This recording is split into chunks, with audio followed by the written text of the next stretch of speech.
Thank you to Epidemic Sound for sponsoring this video. For the past 7 years, I have been primarily a Sony shooter, no matter how many other cameras from different brands I bought and tried on this channel. Fujifilm, Leica, RED, my main system, which I use to make pretty much every video you see on this channel, and that I grab if I know I need to get the shot, has always been Sony.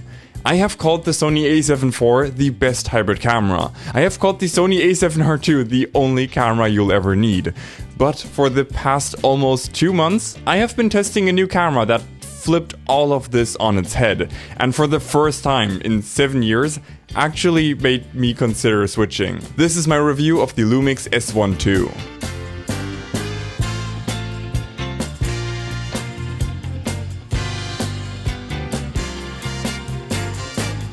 Just a quick disclaimer, Lumix sent over this camera for me to test along with a lens, but it's going back after this review. They had absolutely no say in the contents of this video and no money exchanged hands at any point. Okay, let's get into it. For some reason, I never really had Lumix on my radar. Like, I always heard about the new releases and watched the occasional nerdy Gerald Undone video, but in my brain, I think they were always subconsciously labeled as that company that makes Mirko Four Thirds cameras, and boy was I wrong about that. But let's wind back a bit. For almost 2 months now, I've taken the S12 absolutely everywhere and used it almost every day. I took it to Vienna, I carried it through thunderstorms, hiked it up more mountains than I can count, through horrible conditions in the Dolomites, took it on a music video shoot, filmed multiple YouTube videos with it, and in that entire time, I don't think I've touched my A7 IV once. I also don't think I've ever had this many photos and videos for a single review. So much so that there was absolutely no chance I would be able to edit all of the photos in time for this review, because my backlog of photos is bigger than a middle school child right now.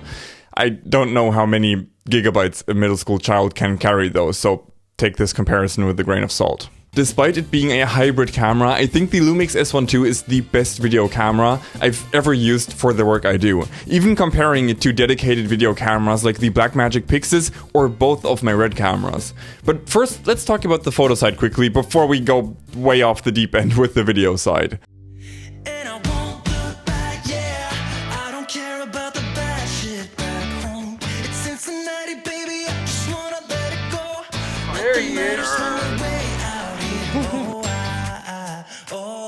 Yo, that's crazy wide!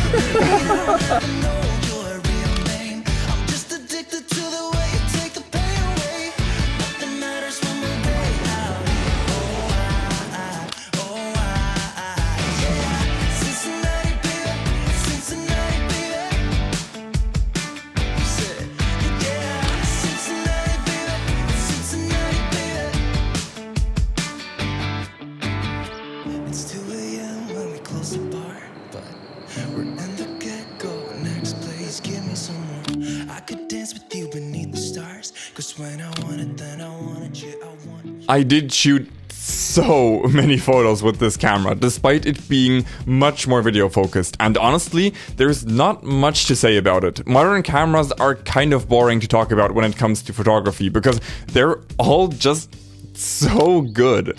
It does what it's supposed to do. The files edit nicely, low light performance is great, and I had great fun with the Leica monochrome picture profile. I actually really like setting my camera to black and white, so the viewfinder is monochrome, which I feel like helps me find compositions better, and when you shoot RAW, you can still edit them normally, of course. Packing a 24 megapixel partially stacked sensor, the S12 can't quite keep up with more photography focused cameras in this price segment resolution wise, but there are 3 aspects to consider. First, lower resolution sensors are usually better for video when it comes to readout speeds and low light performance. There's just no way around physics.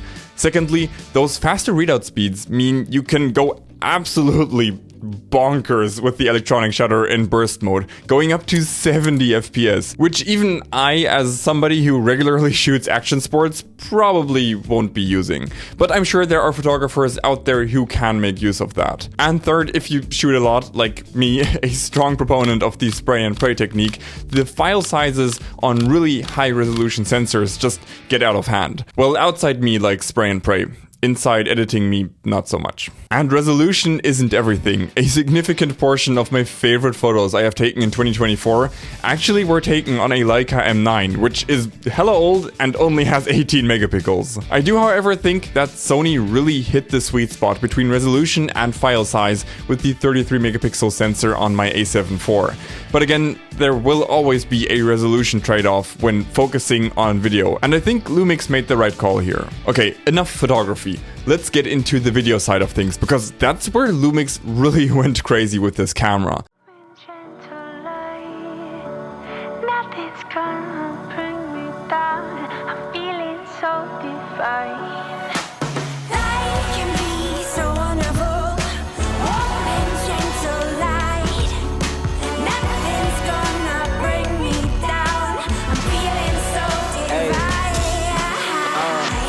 Divine, I'm feeling the vibes. I feel like it's more than just a feeling, what we could define. Let's break through the ceiling, see what limits that we could defy. Cause I could do anything I want, it's for me to decide. Bring you up to... For the past decade, manufacturers have been putting more and more emphasis on video features. Sony actually pioneered this by putting 4K video with log into photography cameras, while Canon was still making dinosaur DSLRs and charging big sums for these video features with their cinema line of cameras. But we have reached a point where Sony, who originally pioneered the move into hybrid cameras, is running into a wall they have built themselves. They've stopped adding important video features to the alpha line of cameras and started pretending the A7S line never existed, because they'd much rather have you buy an FX3, while manufacturers like Lumix and Nikon are running circles around them right now. Don't get me wrong, I love Sony's cameras, they have been nothing but absolute workhorses for me, and they are what I have used for the entirety of my professional career in this space. A lot of what they have done is amazing, and especially for photography, they still are extremely good. But I think now they are realizing themselves that when it comes to video on their hybrid cameras, they need to do something to keep up. Earlier I said that this camera is the best video camera I've ever used. Well, just purely from an image quality standpoint, my older RED cameras still beat everything I've ever touched. They come with loads of caveats. They are extremely heavy, loud, absolutely chew through batteries. Handling audio on these is beyond annoying, outdated low-light performance, and they use old proprietary media called Red Max that haven't failed me yet, but they don't exactly give me loads of confidence being over a decade old and having gone through multiple owners. The S1 II is the first camera that I have used that has seriously made me consider selling these older RED cameras. Well, I did consider it with the Blackmagic Pyxis, which is a phenomenal camera, and I had an absolute blast shooting with it, but it doesn't have those high frame rates I so dearly love on my RED cameras. The S1 II, on the other hand, just has the whole package. 6K 3:2 open gate up to 60 FPS and 4K up to 120 FPS, pretty much matching my Red Dragon. And for an additional 200 doubloons, Lumix lets you buy a license to enable Arri LogC3 on this camera, which unlocks this super nice color science. Most of what I filmed with this camera has been shot in Arri LogC3, and it grades incredibly well. I was surprised how malleable the files were when color grading. You can definitely push them further than the files coming out of my Sony A7 IV. I've actually just published a video on my Patreon breaking down my entire color grading and look development workflow from start to finish, and you can also download the LUT over there, which I made myself and used to grade this footage. I'm gonna leave a link to my Patreon down in the description.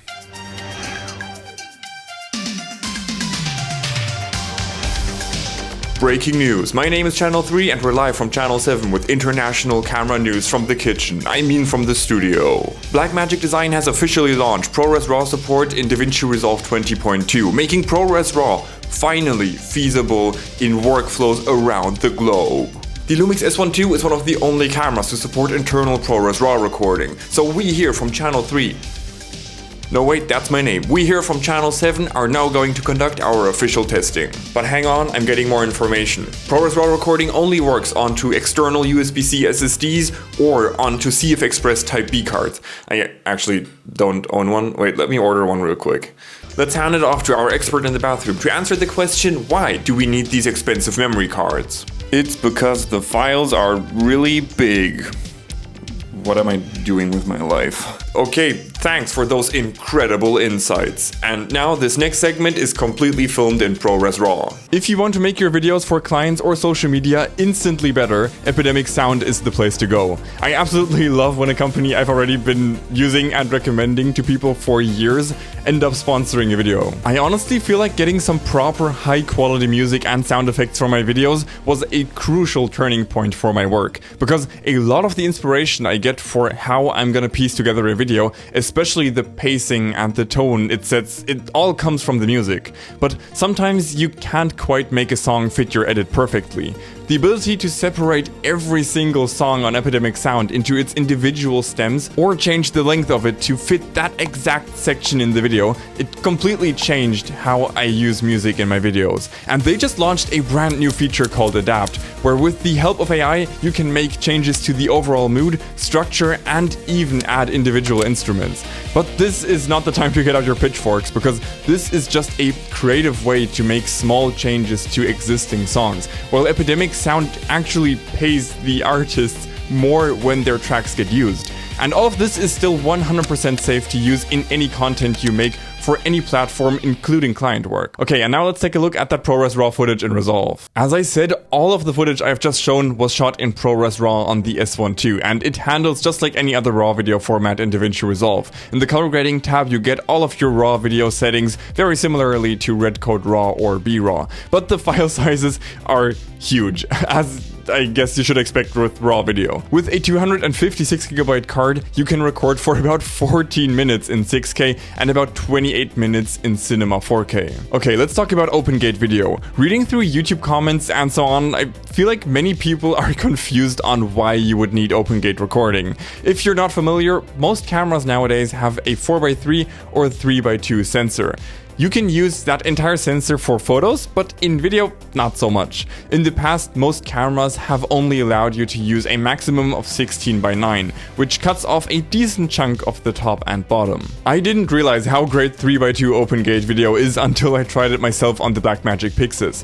And in my opinion, it's an absolute must-have for any camera in 2025. We live in a world where shooting multiple formats for vertical and horizontal content isn't really optional anymore in many cases, and when shooting OpenGate, it makes your ability to pull vertical content as well as horizontal content from the same video clip so much easier. On our music video shoot, I just enabled vertical 9:16 frame lines in the camera to give me a reference when composing shots, and we got clips that could be used for Instagram, TikTok, YouTube Shorts, while at the same time giving me the ability to crop it down to a 2:1 aspect ratio, which all of my YouTube videos are made in. Plus, giving us 16:9 for a horizontal music video, but I think the full 3:2 actually has a super cool look and would work great for a music video too. Also, I'm filming this right now in OpenGate on the S1 II, so this could turn into a TikTok at any time.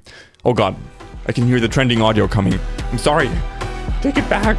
Another huge benefit of OpenGate video is the ability to use anamorphic lenses, and with affordable anamorphic lenses getting more and more popular, OpenGate video makes a huge difference. I talk about it in much more detail in my ZV-E Saturn and Pyxis reviews. On a camera without OpenGate video, the resulting image is much wider than it should be because it's missing those vertical pixels. Knowing that the sensor in my Sony does have the correct size, but Sony just won't let me use those pixels, makes this very frustrating. And to add insult to injury, Sony doesn't give you the ability to de-squeeze your preview when shooting anamorphic, a feature which Lumix has supported for a long time. Okay, let's do a quick fire round of some thoughts I have after almost 2 months of using this camera exclusively. The second native ISO at 4000 is great. I was shook how clean these shots look because we were working with almost no light in this bar. Sensor stabilization is another thing where Lumix is in a totally different class. I had no idea how good it was. This honestly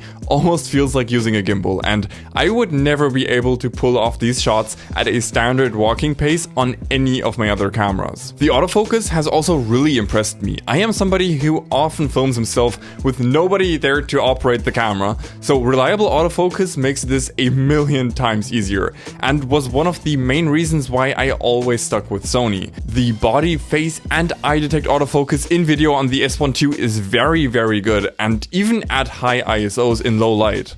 Literally, the only time I was able to make it struggle and pulse a little bit was a shot where the subject's face was completely dark and silhouetted. For those people that care about rolling shutter, I don't really, because I've always felt like it's a massively overblown topic and I'd rather go out and shoot than sit inside worrying about some millisecond number. But as we discussed earlier, the sensor readout speeds Lumix manages here are extremely fast, and of course that will yield great rolling shutter performance. Now go worry about something else. Dynamic range was also very good in the compressed formats I was shooting in mostly, and I never touched the dynamic range boost feature because I never felt like I needed it. If you're really into the nerdy details, there's a lab test on the ZV-E1 website that shows with the right settings, the S12 actually rivals cameras like the Arri Alexa Mini LF, Sony Burano, and RED V-Raptor X, all while costing a fraction.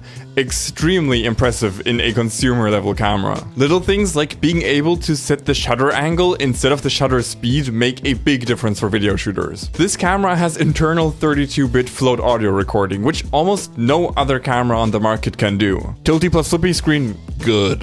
Wait, tilt and wait. Flip. Oh, dang. Whoa, that's crazy.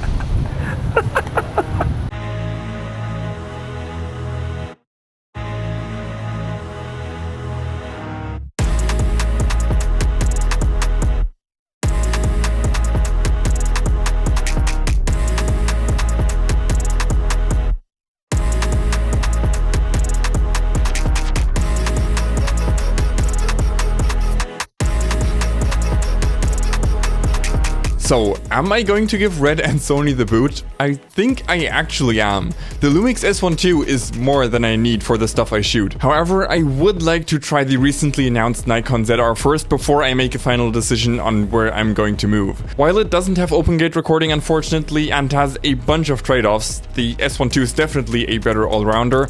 The Nikon ZR still really piqued my interest and I would love to give it a try soon. I feel like the S12 is the closest I have ever come to that elusive dream of a camera that can do it all. While on the photo side it lags a bit behind my Sony A7 IV, it more than makes up for it on the video side, where it punches well above its weight. It retails for €3,500, which is a lot, but I think it's worth the price with the very impressive feature set it offers. The video image quality of the S12 is amazing. I love open gate, the color science with Arri LogC3 is definitely nicer than what I get from my Sony, and the files respond very well to color grading, and the dynamic range is super impressive. Just purely looking at image quality, it can't quite keep up with my Red cameras, which I didn't really expect. They have been used all over Hollywood, and Red will always have a leg up with the 16-bit RAW video those produce. But now with ProRes Raw, we're getting pretty close, and the S12 can actually match the frame rates of the Red. Not in ProRes Raw, but in the compressed modes, which I'm fine with. All while having amazing stabilization and autofocus, plus cramming all of it into a package that obviously has much better usability than my legacy Red cameras, which I have sworn very early on I will never take on a flight with me. It's just not worth the hassle. You know what is worth the hassle though? Coming to the Creator Summit on the 17th of January, where I'm gonna be a speaker. Yes, I'm gonna be on stage in front of like 300 people, which I'm already stressing about now. But I was a visitor this year when the event took place for the first time, and it was incredible. You get to meet so many like-minded people, participate in workshops, loads of camera brands are gonna be there, and they're doing a huge giveaway again. Last year they just casually gave out gear worth thousands of bucks. It was crazy. The event is in German, so I know not for everybody in my audience, but if you want to come, they're actually letting me give away 3 tickets, and you can enter at the link down in the description. Okay, that's it for today. See you next time. Bye bye. Scheiße.